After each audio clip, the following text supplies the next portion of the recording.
Hey everyone, this is Rock from StageInTheSky.com, and this is going to be the first of 8 posts explaining how my generation of dating, it's not my father or my grandfather's generation. Now, why am I doing this? First off, you should know that there are millennials who are fortunate enough to get married early. Like, there are people who are still getting married. There are people who are finding success in today's dating culture, so this doesn't apply to all millennials. We all know this, right? These millennials are blessed, and they likely have no idea what's going on, which means they probably don't even care, right? They have this sucks to be you mentality, right? Secondly, this is for the ladies who are still surprised about things like... Okay, so this is for all of my single, over 30 people. Is anybody else just over this hookup culture? I mean, I get it. I'm online, I'm trying all these things, but like, what happened to romance? What happened to, a little bit of chivalry? Whatever happened to all of the nice things that men used to do instead of everyone asking us, what are you doing? Can I come through? And lastly, this is for the older generation, the boomers, the Gen Xers, and even some millennials who are so far removed from the common folk, like Senator Josh Hawley here, who are talking about how men need to step up and marry these girls. Well, somebody's got to be honest and tell the truth to these young men. And the truth is what the porn industry is selling them is a total lie. And the truth is American society needs them. We need them to step up. We need them to go get married and have families and be responsible husbands and fathers. This society is impoverished because too many young men are too despairing or too checked out on social media or porn to be doing what we need them to do as a country. Again, it's like they have no idea what's been going on, and I really do care about the older generation because I have a lot of older friends, a lot of people who are more experienced than I am, and they give me advice as if the generation that I'm dealing with is the same that they had to deal with. Like, they'll tell me, like, they'll say stuff like, oh, we have to find a woman who's coachable, who's teachable. I'm like, dude, what? Coachable and teachable? Do you not know the millennial women out here? Like, coachable, a man being coachable and teachable to a woman right now, that's called patronizing and condescending, and mansplaining. It's just the dumbest crap. I already believe in being responsible. I already believe in being the leader of my future family to provide and protect. There are good men and there are good women. But first, we have to find and date and court someone from this generation that's raised in a system that's designed to prevent male headship, to demean and slight traditional values, and to make the men and women who are truly good and decent out to be the undesirable ones. So, this is the first of 8 main points I personally observed to help explain how one thing after another has utterly ruined, sabotaged my generation. And at the end of each video, at the end of each section, I try my best to suggest solutions because I know all of these is gonna sound like excuses, right? But I haven't given up. I still have faith. Okay? Now, the first of these posts, we all know we have to touch on it because it's probably the biggest thing. It's the hookup culture. It's non-monogamous dating. It's one of the main reasons why people don't get married, right? Oh, like, there's multiple videos about it where... Why do men say they're not ready for marriage when they've been in a relationship for over 5 years, have the kid with the girl, they're in love, they live together? What is the holdup? What do you mean you're not ready? Low IQ, I'll explain it for you. That act you're talking about is already happening. It's called you live together and you have a kid together for 5 years plus, sis. What is the point of a piece of paper and the government involved? In 2011, I was 24 years old when I first heard about the hookup culture, which should go to show that a lot of us millennials were not entrenched in filth before we even graduated high school. Some of us really did come from good upbringings. It's just unfortunate that our parents raised us for a world that doesn't exist. Right? They said, this is what you look for in a man, this is what you look for a woman, and then they send us out in the world, and you look around, and it's like, nope, no one's following the rules. Everyone's doing whatever they want. The world that my parents raised me for does not exist, so you have to adapt. You have to be strong, okay? Back then, this is in 2011, an older black male, he's a bald guy, he's a former athlete from Purdue. He was good looking, he had no issues getting women. He schooled me on what was going on in a dating scene because he knew I had a crush on my Colombian paramour, and he told me this. Yeah, but people aren't exclusive to one person. When you're just dating, you're dating multiple people at the same time until you figure out which one you want to commit to. And I was like, hold on, hang on. You mean to tell me that people are actually dating different people at the same time? And the person they're dating, like on a date with, they're aware of that and they're cool with it? And he's like, yeah. And in most cases, they're doing the same thing. This has been going on for years. And I'm like, don't people get jealous? Wouldn't you be upset if you're out on a date with someone and you know that this person is also talking to other guys? And he said, no, because I'm doing the same thing. I'm talking to other women. You shouldn't get bogged down with just one woman. You can't put women up on a pedestal. You need to play the field and find out which one you like before you ever call yourself exclusive to that one person. And this is what he told me. I was 24. I couldn't believe what I was hearing. You know, he didn't come out and call this the hookup culture, but that's what he was talking about. And even back then, as inexperienced and naive as I was, I knew this was the dumbest thing I've ever heard. But I couldn't explain why. It was just a feeling of chaos, like it disrupted something. Like I couldn't put my finger on what. And worse still, if everyone's supposedly cool with it and it's just me who thinks it's dumb, then maybe there's something wrong with me, right? Maybe I'm the hater. Maybe I'm the one who needs to get with the times. Here's the thing.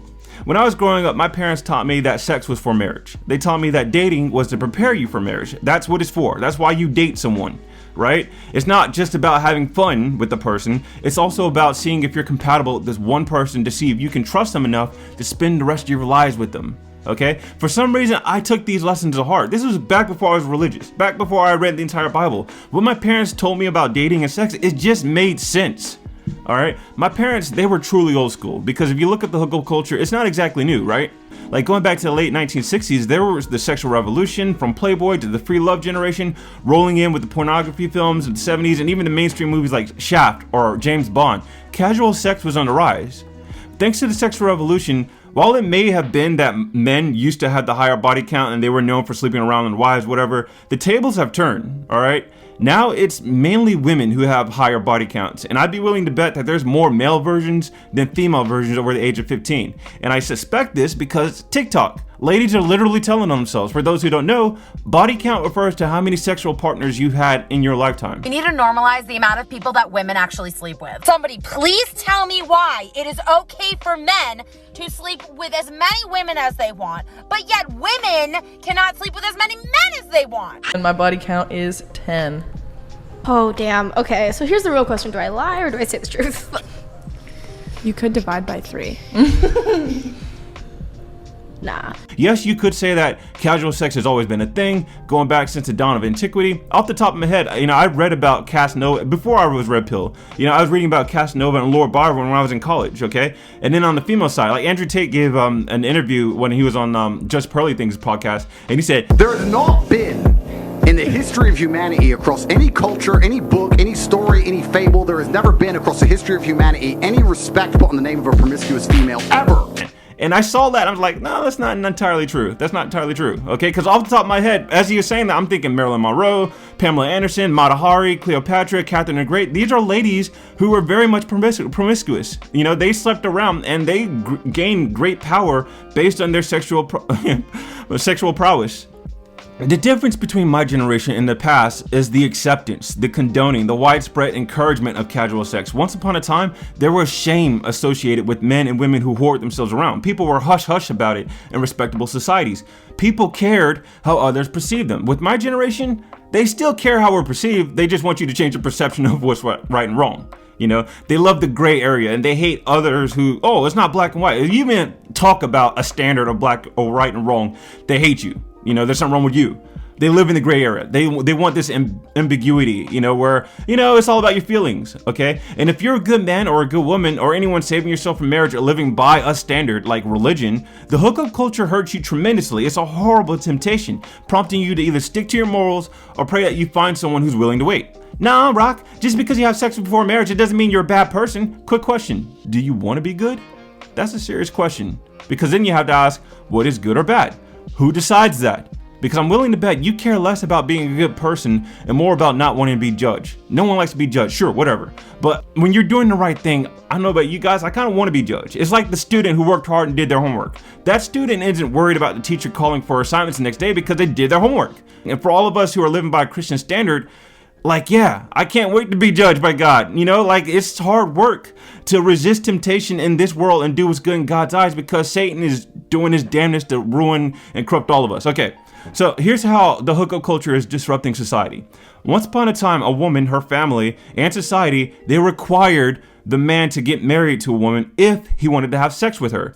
This man's exclusive commitment to her through marriage used to take him off the dating market. This means he was no longer available to all the other women who wanted him. He was no longer an option to all the other women who wanted him because he's in an exclusive committed relationship with just one woman. He's off the market. He's gone. It's like if you had a classroom with 20 students, 10 boys and 10 girls. We tell them these are your only options, all right? There aren't any more classrooms. It's just y'all. The 10 girls will probably want the 2 hottest guys, sure, but once the top 2 are taken, the other 8 will have no choice but to go for the remaining 8 boys who are still single. In a hookup culture, because commitment is no longer a requirement for sex, those 2 top or 3 guys, they're having sex with all 10 girls, almost on rotation. The rest of the 7 guys, they're out of luck. Alright, people aren't getting married, children are born out of wedlock, and it all takes a toll on society because it leads to the decline of families. Well, maybe those 7 should work harder to make themselves more appealing to be one of the top 3. Maybe, but you're missing the point. Ask yourself, what do women want from men when it comes to relationships? Is it really just sex? Or is it something more? What do women complain about when it comes to dating? Now, from my own personal experiences and the experiences of all of my friends, which range in age from 24 to 36, they're all successful, they're all intelligent, they're all good people. But if all of these women, including myself, are having issues, then I have to think, it might not be us. It might be you. It might be men. It might be men. It is not just the guys in Los Angeles, Nashville, Dallas, and they're not any better in the Midwest. Quite frankly, I think they're trash all over this country in the age range of about 20 to I think about 55, maybe even 60. I can't tell you how many TikTok videos I've seen where a woman's complaint goes something like this. Sometimes gone on 3 dates with a guy to make it seem like you don't want to be too easy on the first date. Mm-hmm. And then once we have after 3 dates or however many dates, they will ghost me. Ghost. So you'll wait the 3 dates, you'll have and then they'll ghost you. Yes. Wow. It's awful, awful, awful, awful. Go figure. Myron Gaines from Fresh and Fit Podcast is constantly bringing up how women are willing to share one man if they think he's a high value guy, meaning he's rich, successful, good looking. If he's a high value guy, they don't mind sharing him. This means that they know he's sleeping around on her, but as long as she isn't embarrassed, which means that she or other people don't find out about it, she's cool with it. When I see this picture of the rapper Jay Fizzle and all 14 of his baby mamas congregated as if they're all well and normal, it doesn't look good. And ladies, if you have a problem with everything I'm saying, oh well, I don't like that, prove it. You know, not even yourself, but it's the perception. All these ladies on TikToks are just making you guys look bad. And I get it. You know, there are guys who make men like me look bad. But it's this is why I'm doing videos, right? I'm working hard to prove that not everyone fits into the stereotype. I encourage women to do the same. And there are a lot of females channels that I follow in which other women, they're speaking out on the issue because, yeah, it's a problem. The perception does not look good. I already detailed the truth about single mothers, but it goes without saying. The hookup culture is arguably the leading cause of it. Recently, it came out that a tennis player, Naomi Osaka, she's about to give birth out of wedlock. She's with the rapper, but they're not married, okay? And some don't see an issue with it, and it's nobody's business but hers, right? I mean, what could have go wrong with, fatherless households? Because I have the stats up here, you see for yourself. The hookup culture is everywhere, so it's the influence is all around us, all right? Movies, music, TV shows, and almost every hour-long drama, and regardless of the genre, casual sex is expected, almost obligatory. It doesn't even make sense why the characters are having sex other than we're here, so let's do it. Conversely, shame is actually heaped on those who still believe in traditional standards. Don't slut shame, don't body shame, body positivity, sex positivity. Shame has silenced a lot of people from speaking up and giving good advice. Meaning, we all know that things that, the mainstream, the popular people, they're saying, oh, this is cool to do. We all know this is flipping stupid. We all know this is dumb. But no one's going to say anything about it because you don't want to be labeled a stick in the mud, or, oh, you're a prune, or, oh, well, you're too narrow-minded, or you got to be more open and loose. You're shamed into silence. And without the wisdom that our generation, we sorely need, we're only going to get worse, okay? This video, I came across it because these are the classic tactics we have to deal with. But if your reason for having a low body count allegedly is, sexual health and treating your body like a temple, why is it that the majority of the low body count girls still proudly sleep with men who sleep with everybody? Unprotected, mind you. Because if we're speaking about STIs, it only takes one time. This wasn't about you valuing yourself for treating your body like a temple. This was about you finding a way to flex on or hit on other women, and that's why you're being called out about it. But a lot of y'all are being really disingenuous. In the video, the woman says, well, you can still get STDs from one sexual encounter, just one sexual encounter. And she goes on to say, I think the people with low body counts, they're just trying to flex on the other women who have higher body counts. Basically what she's saying is, people like the whores and sluts, they have every right to shame the virtuous low body women because they're actually shaming sluts when they talk about being responsible, which I think is the dumbest logic you could ever think of. But it's also smart when it comes to escaping responsibility and accountability. It's basically like saying, well, you shouldn't talk about being sober because you're actually shaming those who like to get drunk and get wasted, right? Keep your sobriety to yourself. But us partying and getting wasted on the weekends, we can come out and say that and brag about that all day. You being responsible, keep that to yourself. This is the world we live in. This is what my generation has to deal with. I'm pretty sure you guys have to deal with it in your generation too. But tell me it was not this bad. Tell me. In my late 20s, I conversed with a modest friend. You never expect her to be promiscuous. She always wore a dress, didn't wear tight clothing. She was very much overweight. I'd never thought that she'd have a high body. It didn't even cross my mind. But she told me, well, Rock, having sex with someone before you get married, it's important. Because what if you marry someone who doesn't do it for you in bed? Now you're stuck with them. And I was like, dude, seriously? Because the common sense answer was written on the wall. If you're a virgin waiting until marriage to have sex, how would you know whether the person's good or bad? Seriously, as a virgin, I'm speaking on behalf of myself. How on earth would I know whether the sex I'm getting from my new wife is good or bad? Because I have no other experience to compare it to. This is... I don't understand it. I don't get how people are so dumb. Maybe I'm missing it. Explain it in the comment section. Maybe I'm the one who's wrong right here, right? I like to think that when we get married, we can spend the rest of our lives practicing and getting better at sex, especially with my imagination, God knows. Alright, but if you have a high body count with all kinds of experience, dating all kinds of dudes, from athletes to entertainers, I imagine you're probably going to be perpetually disappointed, which contributes to the reason why a lot of people cheat and get divorced. Well, shouldn't we focus on the men? If more men get married to the women that they're sleeping with and stop having sex with other girls, this wouldn't be a problem. I've heard that before, right? That the main problem are those dastardly men who sleep around and have their way with women. If there were less men like that, all would be better, right? Personally, I would love it for the top 20% if they got married and made themselves unavailable to other women. I think most guys would give a collective thank you to those guys, okay? But the reason why people are more critical of women when it comes to hookup culture is because of the consequences of premarital sex is greater for women. What do I mean? Well, women are more valuable to society than men because one man can breed with 10 women to create a village with very little risk to himself and very little time in between reproduction, right? Like the act of sex for a man, it takes literally seconds. Like people prolong it for the sake of pleasure or whatever, but the actual act is literal seconds. Meanwhile, when it comes to women, it's 9 months, right? If you had a village where there's just one woman and 10 men, when that woman gets pregnant, she's not available to any other man for 10 months. For 9 months, okay? And it takes a toll on her body if she doesn't survive the pregnancy. Or what if the third pregnancy, she doesn't survive that? Or what if all of her offspring also happen to be boys? That village will die out. That's why women are more important. That's why greater responsibility is put on women when it comes to reproduction, i.e. sex. Then there's birth control. One of Just Pearly things, her talking points is about birth control and how it's really done a number on our generation because it allowed women to be less selective when it comes to the men that they choose. Yeah. I noticed that millennials don't seem to care about the character of the person. Mm-hmm. They don't care about what's inside. They just seem to be shallow and care about what's on the outside. How much money you have, mm-hmm. where you live, who your friends are. Mm-hmm. Is that true? Yes. And why is that? How did it become that way? It wasn't always that way. Well, it was because before, it was birth control. That's what I think started everything, was because that's when, if you look at the divorce rate and the rate of women on birth control, they're like the same. Yeah. And so what I think it was is basically the hose. What did birth control give you? Hose. Right.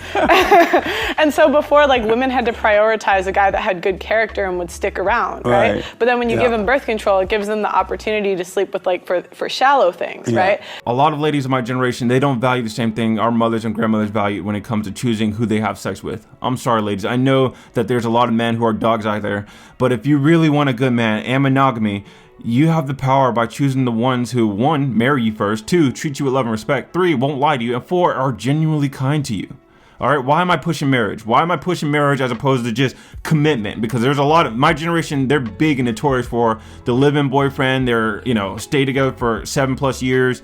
Commitment to my generation is about as fickle and inconsistent as everything else with our culture. Any man or woman can say, hey, I promise to stay committed to you, but then they can break up with you whenever they want. And yes, the same can happen with no-fault divorces, but men generally have a lot more to lose when it comes to divorce. That's why people in the manosphere, they're like, dude, don't ever get married. All right? But all right, so here's the deal. In the manosphere, men are telling men, don't ever get married. But if you women withhold sex until marriage, guess what? You take a lot of the power away from those men in the manosphere that you claim to hate. Because they want sex. Right? So if they want sex, they're going to marry you, regardless of what other men are telling other men. Let me break it down for you one more time, really slowly. Men are telling other men don't ever get married because of the divorce laws. Women, if you want marriage, then you must require the man to marry you before you give him sex. If you give him sex before he gets married, there's no incentive for him to marry you. Okay? Marriage is really the woman's safest option. It's always been a safe option, but especially with the laws, the divorce laws. The only reason why men have problem with the divorce laws is because of the horror stories we heard. Like, we heard of a man going to fight in Iraq and then come home and his wife divorced him. He didn't do anything wrong, but I'm no longer happy, and then takes half your stuff and the kids. We've heard too many of those stories. That's the main reason, okay? Then there's something else to consider, okay? If women have sex with only the jerks, douchebags, and assholes, it encourages all men to act like those guys just to get in your pants, okay? Check out, there's ladies are saying it themselves. So it's not like, oh, Rock, you're just making this stuff up. Look for yourself. Listen to what she's saying. Like, I kind of mentally have a box, like guys that I would want to hook up with or guys that would make it past that point. And if it's a guy... Wait, real quick question on that. So you have two boxes, right? You have just hookup box and relationship box. Mm-hmm. Do you make the relationship box guys, you make them wait? Yeah. And then the hookup guys right away. And that's the crazy part is like those guys usually, like if they're in the hookup box, it's because I don't see them in a way, like they're not good enough to be relationship wise. So like maybe I'll let them hit it. Yeah. But it's like the same for me. Like, I am also a fuck boy. But wouldn't you rather reward the guys who would be worthy of a relationship? Wouldn't you? To me, it would make sense. You give those guys the sex soon. Just saying, like it's the same for me as it is for most guys. Like I've kind of learned to use that same evaluation process, and I feel like for me personally, it's gotten me some places because I don't have all of the like emotional... Gotten you some places? What do you mean? Like, it saved me a lot of trouble from falling for guys that weren't worth it. By sleeping with them immediately? By keeping them away from my emotions. Like, maybe they're attractive, maybe If you're like not into them, why like see them at all? Maybe I think they're attractive and I don't want to see a future with them, but I just want to have fun. They're exciting for the night. They're exciting for the night. And like that's how guys view a lot of girls too. So I don't see why it's a problem for like girls to think that same way. All right, so this brings me to Brittany Renner. Brittany Renner is notorious. First off, I'm going to be completely honest with you. I think Brittany Renner is smoking hot. Regardless of her past and her reputation, there's no lie that Brittany Renner is one of the most attractive women I've ever seen. Would I get with her? Probably not just because of her past, but let's not lie to ourselves. All right, Brittany Renner has a notorious reputation for being a gold digger and having plenty of male sexual partners. In a recent appearance that she had on Andrew Tate and Jessica, it's an awesome interview. I encourage everyone to watch that whole thing. But in that interview, Renner noted how it's unfair that she's seen as damaged for her sexual past, while Andrew Tate is seen as high value for his. All right, Andrew Tate slept around a lot of women. Brittany Renner's done the same. Why is it that men are celebrated for it and women are seen as sluts and whores for it? It's a double standard. And she's right. It is a double standard. But it's not like she never knew it existed. Women have been complaining about these double standards for years. And while the mainstream's done its damnedest to try to break down the stigmas, there are some social constructs that you just can't change, all right? Andrew Tate explains that men are respected for going through things and surviving, while women are shamed for going through things and surviving. And I don't want to play that video. I really want to hit you with Kendra Davis. She's the Crimson Cure. I love a lot of her stuff. She's like a pastor the way she gets into it. But she expounds on this point masterfully. Check it out. Now you get to a point where you want to try to figure out what to do, or have pity on me because I've gone through something. You didn't go through anything and survive it. You didn't survive your whole phase. You initiated it. And I'm tired of women acting like it was something that they had to do to learn life So how dare anybody shame them for it? No, that is not the case. That's not the case at all. You all prefer to be whores. Listen, let me tell y'all something. It's not something y'all going through. Women intrinsically understand that we are not to be hoeing. Women know that. Women know inside of ourselves, without nobody never telling us, we know that sleeping with a bunch of dudes lowers our value in the eyes of those men. We feel it in our heart. We feel it. That's why even when y'all hoeing, in the thick of y'all hoeing, y'all be having me and you regret. Like, man, I shouldn't have slept with him. Man, I shouldn't have been in that situation. Man, I shouldn't have gave him the time of day. Man, I shouldn't have. Why? Because women gatekeep sex. We're the ones that get to tell men who they can have sex with and who they can't have sex with. We get to say that. That is our job. And we let the floodgates open. And we know that in order to be a good gatekeeper, you cannot let everybody through the gate. Oh, we masculine because we got to take care of ourselves. No, you masculine because you're whoring around. It actually makes you hard as a woman. It hardens you. Being with a bunch of men just off GP is a trauma in and of itself. That's why mothers and grandmothers used to, and some still do, they try to encourage their daughters not to get involved in all the hype surrounding sexual liberation. That's why, to be honest, a lot of us guys, it's hard to feel sorry for you guys, for you ladies. You know, when you ladies complain about, oh, all men are trash, it's like, you're picking them. Just recently, I tried to watch an A&E docuseries called The Secrets of Playboy. I love documentaries. I love learning history and just different perspectives that I could never want to be a part of, right? Where a bunch of older women, after generations have gone by, like decades have gone by, they're not coming forward to expose Hugh Hefner, who was always celebrated as a playboy, right? But now they're coming forward to call him like this oppressive womanizer and to portray him as such, and they talk about how they were misled and manipulated and lied to. Now, even here, I'm sad to say, it's difficult to care, given all the crap that we, men and women, we get when we try to tell women the truth about we've all seen this, right? No, I want to go to so-and-so's house. No, don't do it. You're going to get used and abused. No, whatever. You can't tell me what to do. It's my body, my choice. And then when they go get used and abused, I was misled and lied. It's like, dude, we flipping told you. Don't get me wrong. I'm sure all kinds of seedy stuff happened at the Playboy Mansion. I'm pretty sure a lot of bad things happen. Don't get me wrong. I believe that. It's not that we don't believe all these ladies. It's more like we suspected that you enjoyed it while it lasted. Not all cases, but a lot of cases. It's like the mob wife who was swept off her feet by the glitz and glamour and prestige of dating a mobster or a gangster, but then turns around and paints herself as a victim when the feds are closing in. It's like there's something you got from it, like it really, it's hard to respect it. It really is. But Rock, there are good women out there. Why don't you good men focus on the good ones instead of the women who are clearly into bad guys? We do. Unfortunately, as I'll discuss in future posts, a lot of good women who don't engage in hookup culture still have bought into other issues plaguing my generation, like being overweight and calling it body positivity, or thinking you don't need a man, you merely want him. So you've adopted a strong and independent mentality that repulses a lot of good men. Well, maybe if you good men made yourselves more appealing or just as enticing as the top 20% of men, women would be more inclined to follow your lead instead of going after the Chads and Tyrones. I would believe that, all right? I would believe that if there wasn't so much overwhelming evidence of women having babies with some of the most broke-ass, scrawny hood dudes you've ever seen, right? Because I've heard this before, that women seek out the men with the most money and resources, right? It's a concept called hypergamy. But I think it's more to it than that. As Andrew Tate puts it, when a woman's at her sexual peak value at the age around 18 or 23, a lot of them have zero interest in monogamy. All right. From mere observation, hypergamy seems null and void with women going for these ain't crap dudes because one, women like sex and care more about a man's looks when they're young. 2, the men are easy, meaning he already lusts for her, so there's no reason for her to work on impressing him or improving herself to be with him. 3, the men are convenient, meaning they're in the same location, living in the same house, same living situation, availability, it's easy access for sex, they're not going to turn it down, okay?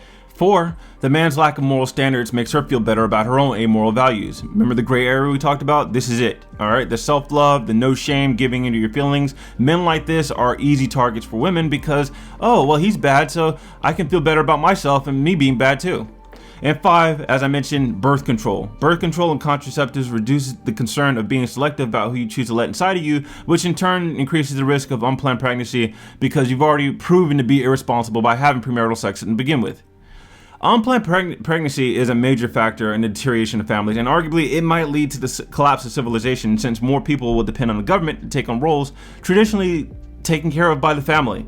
And if the government they keep voting for is weak, prioritizing feelings and tolerance and acceptance instead of embracing pragmatism, a strong military, borders, and law and order, well, it doesn't surprise me that countries like Russia or Indonesia, they're passing outlandish laws to start policing morality. I already discussed Russia's laws to ban the distribution of materials promoting homosexuality, gender changing, and pedophilia. But Indonesia, oh man, they went a step further by straight up criminalizing all extramarital sex and cohabitation between unmarried partners. And when I saw that, man, it's rough, man, because it's bittersweet. Like, I believe in a free country, you know, even with the laws, the Bible laws, you know, I believe in everyone having the right to choose. It just sucks that you need the government to help you choose because you're so flipping stupid by just giving into your feelings. All right, so I'm sorry for calling people stupid. I really am. To me, it's just like if you don't, all right, I'm sorry. I'll leave it at that. People aren't stupid. They're just uninformed, not wise. How else do you describe that? Okay. All right. So let's talk about the solutions. All right. First off, awareness and understanding is part of the solution. Understanding doesn't mean change who you are because I said so. It means that now that you know what's going on, it's on you. All right. If you continue to engage in a hookup culture and have sex before committing to marriage, you're going to reap the consequences. You have no one to blame but yourself. I don't care how bad the temptations are, how pressuring he is. You have the right to say no. If he keeps pressuring you, then call the police, call your brothers, call your dad. You know, this guy's getting on you. Like, you, that's when you pull up. Whatever happened to female empowerment, man? That's what kills me. Like, 6+ years of female empowerment and people are still calling, oh, well, he pressured me or he manipulated me. It's like, no, this is you. You have no one to blame but yourself. Say no. Say no to drugs. Say no to sex, man. Wait until marriage. I get that it's easier said than done to simply stop having casual sex. It is a risk. You risk being alone. You risk missing out on the guy if you don't put out. But also, you risk not being pumped and dumped the way the other guys do other women. Which is why I encourage people to abandon all these stupid movements and go back to the Bible. With God and following His commandments, even if you don't get what you want in this world, like the guy or marriage, whatever, you still have hope in a better life. And trust me when I say I'm living that life. I'm in the same boat with you. It is not easy. It is tough. But with God's grace, He's going to give you the strength and the confidence and the patience to endure, okay? Not to mention, there's more to life than sex and marriage. The trick is to find out that thing that brings you the most joy in this world. For me, it's writing. For others, it's music, it's photography, or it's traveling, okay? But again, whatever you choose to do, remember that the choice is yours. Own it. You'll face struggles and difficulties no matter what you do, but at the very least, you'll find peace in knowing that no one else did this to you, right? Empowerment. This is empowerment. Like, you taking your life by the reins, you control your destiny, you control where you're going in life. This is empowerment, okay? Kevin Samuels once gave this interview where he, check this out. Oh, I don't know. I mean, I'm just asking because you mentioned destiny, so is there only one man that's destined for you? Honestly, yeah. Okay, then if that's the case, why do you have another man's child? Because at one point in time, that one man was. No. Think about what you just said. If you're his, then you should. If he's yours, then you should be his. And if that's the case, you shouldn't have another man's child. You know, yeah. So just think about the logic. Just think. Don't get defensive. Just think about the logic. If you guys are destined to be with one another, that means you should be only for him. Insert all the excuses, right? I was young. It was an accident. He manipulated. Nonsense. Save sex for marriage. Not only will it increase your chances of granting the blessing of a child to the man you love, it'll help you avoid the abusive relationships formed through these emotional attachments that come through sex, all right? What I mean by that is, it's sort of like when you were a teenager, right? And you depended on others to give you a ride to and from places because you didn't have your own car. Sometimes you end up putting with the person's abuse, the person treating you like crap, because you're dependent on them to give you the ride. That's what sex is to a lot of people. They swing from one ride to another, never truly owning their own vehicle, but always a passenger. And it sucks, man, because I see it a lot, man. I see it with some people I know. I encourage you to exercise discipline and patience. Good things do come to those who wait. Have a standard, live by that standard, and require your mate to have standards as well. You're more valuable, ladies. Ladies and gentlemen, you're more valuable than you think. It's the most wretched feeling when I see beautiful people, like incredible people, give themselves up to the hookup culture as if that's what they think they're worth. Like, you don't, when people say, oh, I want a man who's 6 figures, like, you'll go for it, you'll call all that, you'll claim all that, but you don't think you're worthy of a man who will spend the rest of his life with you? Like a faithful, devoted husband? You don't think you're worth that? One last thing. It's epiphany that I had, and I think it's really key to the rest of the posts I'm going to make in the videos that come. When it comes to love, this is just me, it's going to sound really sappy. Even if I was granted one wish where I was promised the most beautiful woman in the world, I wouldn't want her if she didn't want me. Understand? Alright, for me, love is really more about what I can give another person more than what she can give me. That's why I don't understand the whole possessive mentality, you know? I do get jealous. I understand jealousy. I understand wanting to be favored by just one woman.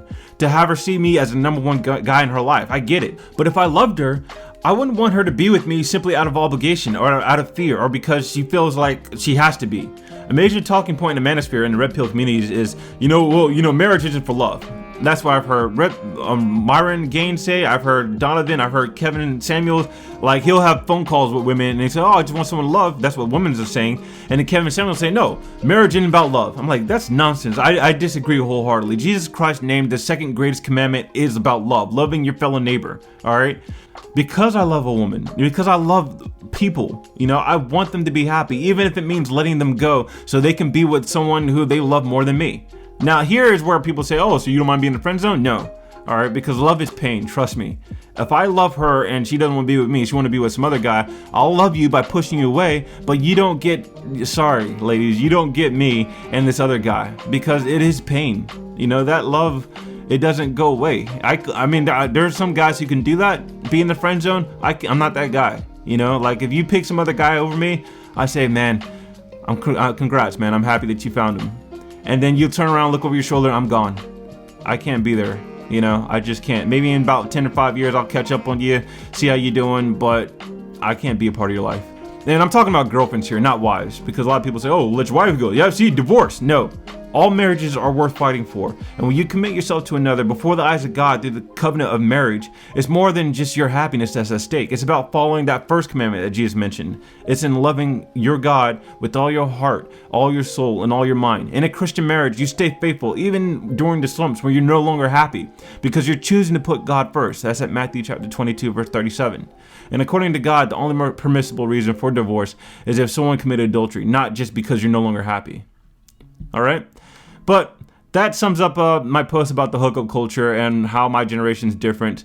Again, I know that the hookup culture, or an semblance of it, has been around since the dawn of antiquity, but it's out of control for my generation. This is just one of the 8 things that are plaguing my generation. Be on the lookout for more. Feel free to subscribe, like, whatever. I'm not a YouTuber, so I don't really push all that stuff, but if you like what you're hearing, feel free to check me out, stay on top of things, go to stageinthesky.com. That's where all my stuff come out first, okay? Thank you.